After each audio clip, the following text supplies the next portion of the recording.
রোজা থাকা অবস্থায় যদি স্বপ্নদোষ হয় তাহলে কি রোজা নষ্ট হয়ে যাবে?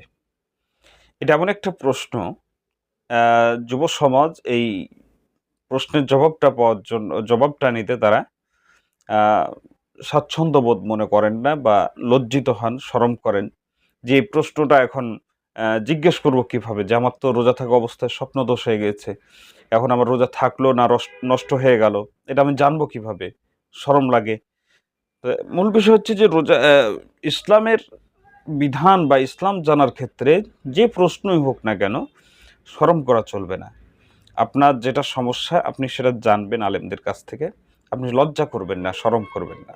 এটা ইসলামের শান না। আপনি না জেনে লজ্জার কারণে আ আপনি একটা বিষয় ভুলভাবে আমল করলেন, এটা মারাত্মক ক্ষতিকর। এটা করা যাবে না। তো রোজা থাকা অবস্থায় স্বপ্নদোষ হলে রোজা নষ্ট হবে কি হবে না? অ্যা এ বিষয়ে আমরা আসি। রোজা থাকা অবস্থায় যদি স্বপ্নদোষ হয়, তো স্বপ্নদোষ এটা তো হচ্ছে স্বপ্নের দোষ, আপনার দোষ না।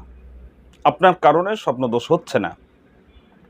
আর স্বপ্নদোষ হওয়ার পেছনে আপনার কোনো নিয়ন্ত্রণ নাই। এটাকে আপনি কন্ট্রোল করতে পারবেন না যে কখন স্বপ্নদোষ হবে, কখন স্বপ্নদোষ হবে না, এটা আপনি কন্ট্রোল করতে পারবেন না। সুতরাং রোজা থাকা অবস্থায় যদি স্বপ্নদোষ হয়ে যায়, এর দ্বারা রোজার কোনো ক্ষতি হবে না। তিরমিজি শরীফের হাদিস ৭১৯ নম্বর হাদিসের ভিতরে এসেছে। আল্লাহ রাসূল বলছেন যে, রোজা থাকা অবস্থায় যদি স্বপ্নদোষ হয়ে যায়, তাহলে রোজা নষ্ট হবে না।